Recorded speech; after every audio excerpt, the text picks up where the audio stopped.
जोङो तामुलपुर जिल्ला दुलाराय बरसा आफादनि नैथि बोसोरसालिया जथुम्मा लोगोसेयावनो तामुलपुर दख'रा दुलाराय बरसा आफादनि 37थि बोसोरसालिया जथुम्माखौ लानानै जोङो दिनै जिल्ला दुलाराय बरसा आफाद आरो जोंनि बानजाय आफादनि मानगोनां बिबानगिरि बा मासिगिरि जोङो जयैनो जोंनि जि जिल्ला एबसु आरो दख'रा एबसुनि जि जानो गोनां बोसोरसालिया जथुम्मा बेखौ जोङो डिसेम्बर दाननि 13, 14, 15 खालाराव जोङो लानो थाखाय जोङो थि खालामनाय जादोंमोन। दा बे हाबाफारिखौनो लानानै जोङो तामुलपुर जिल्ला दुलाराय बरसा आफाद आरो बानजाय आफादा दिनैनि समाव जोङो नोंथांमोननो बेखौनो जोङो फोरमायनो नागिरदों जि मोनसे थिखानाय खालार बे खालारखौ लानानै जोंहा दुलाराय बरसा आफादनि गोबां मावनांगौ खामानिफोरनि थाखाय समखौ जोङो गोरोबनानै खामानि मावनायाव एसे उसुबिदा नुजानायनि थाखाय जोङो बै थिखानाय खालारखौ जोङो सोलायनानै जोङो मोनसे खालार थि खालामनाय जादों।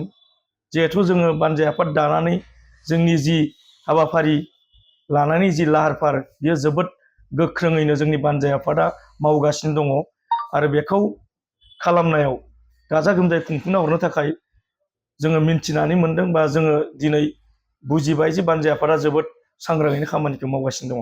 नाथाय दिनै जोंहा जि खालाराव जोङो 13, 14, 15 डिसेम्बराव लानाय खालाराव जिहेथु जोंहा मिरु दुलाराय बरसा आफादा गोबां समखौ नायनानै फारफ्रोमबो बिथिङाव जिहेथु दुलाराय बरसा आफादा खामानि मावनो गोनां जायो बे लेखायैनो जोंहा फैगोन डिसेम्बर दाननि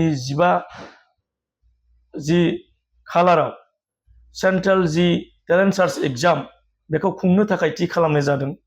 दा जिहेथु मिरु दुलाराय बरसा आफादा जोंनि मोनसे मिरु आफाद जों अरायसम जिल्ला आफादा बेखौ मानिनानै दुलाराय बरसा आफादा दिनै खामानि मावगासिनो दङ। दा बेफोर बिथिंफोरखौ नायनानै जोंनि जिहेथु दुलाराय बरसा आफादनि जोंहा बिबानगिरि जोंनि आफादगिरि बिथांमोना जोंनि हाबाफारियाव बाहागो लानांगोन। गाहाय नेहाथारि बिथांमोना बेवहाय बाहागो लानांगोन। गोबां जोंनि बे ओनसोलखौ जौगाहोनो थाखाय जाय आलासिफोरखौ जोङो बे हाबाफारियाव हांख्रायनानै लाबोयोबा जोंनि बे ओनसोला बे हाबाफारिनि गेजेरजों साक्सेसफुल जागोन। बै बिथिंफोरखौ नायनानै जोङो सोलायनानै जोंनि जि खालार जोङो डिसेम्बर दाननि 19, 20 आरो 21 खालाराव लानो थाखाय जोङो थि खालामनाय जाबाय। दा बे बाथ्राखौनो जोङो जोंनि तामुलपुर जिल्लानि बेन्दोङाव थानाय गासैबो रायजो राजाफोरखौ मिन्थिहोनो थाखाय जोंनि दुलाराय बरसा आफाद तामुलपुर जिल्लानि मोनसे टार्मिनेटिं सेसन बेखौ मोजाङै मोजां खुंफुंनो थाखाय बे खालारखौ सोलायनानै जिहेथु जोङो 19, 20 आरो 21 खालाराव जोङो लानो थाखाय जिहेथु थि खालामनाय जाबाय। बै बाथ्राखौनो जोङो जोंनि रायजो राजाफोरनो मिन्थिहोनो थाखाय जोंनि आलासिफोरनोबो जोङो फोरमायनो थाखाय बे हाबाफारिनि थाखायनो दिनैनि बे जोङो खौरां मेलखौ लानाय जादों। जोंहा बेवहाय गोबां हाबाफारिफोरखौ लानानै जोंनि जि कनफारेन्स बियो खुंफुंजागोन। जोंहा बेवहाय गिबियैनो दुलाराय बरसा आफादनि जि थान्दै मेल बियो 19 तारिखनिफ्राय जागायगोन। बे लेखायै जोङो 20 तारिखआव जिहेथु जोङो फरायसा बिथांमोनखौ लानानै खामानि मावनाय जायो। जोङो तामुलपुर जिल्लाया जुनियर टेलेन्ट सार्च जिहेथु जोङो एग्जाम खुंनाय जायो।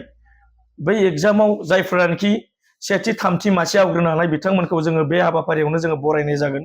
नैथि खालाराव जोङो इडुकेसनेल सेमिनार लानाय जादों आरो 21 खालाराव जिहेथु जोङो गोबां कालारफुल प्रग्रामनि गेजेरजों जोंनि गेवलां मेला जागोन। बेवहाय मिरु दुलाराय बरसा आफादनि आफादगिरि मानगोनां दिपिन बर' बिथाङा बेवहाय गाहाय आलासि महरै बाहागो लागोन। बेवहायनो जोंनि थि बुंथिगिरि महरै बर' थुनलाइ आफादनि गाहाय नेहाथारि मानगोनां नीलकान्त बरगयारी बिथाङा बेवहाय बाहागो लागोन। बे लेखायैनो जोंनि मेलखौ बेखेवनानै होनो थाखाय जिहेथु जोंनि तामुलपुर बिखा गेजेरैनो जिहेथु जोंनि दिनै बिटिआरनि गाहाय मावफुं सोद्रोमा मानगोनां प्रमद बर' बिथाङाबो बेवहाय बाहागो लागोन। थिग बे हिसाबैनो थि बुंथिगिरि महरै जोङो आइजोफोरखौ दावगाहोनो थाखाय सासे आइजो जाय जोबोद आइजोनि थाखाय खामानि मावनाय जोंहा अदालगुरि कलेजनि मानगोनां डक्टर रश्मि ब्रह्म बिथांखौबो जों बेवहाय लिंहरनाय जादों। बेबायदि मोजां मोजां आलासिफोरखौ लानानै जोंनि हाबाफारिखौ खुंफुंनो थाखाय जोङो थि खालामनाय जादों।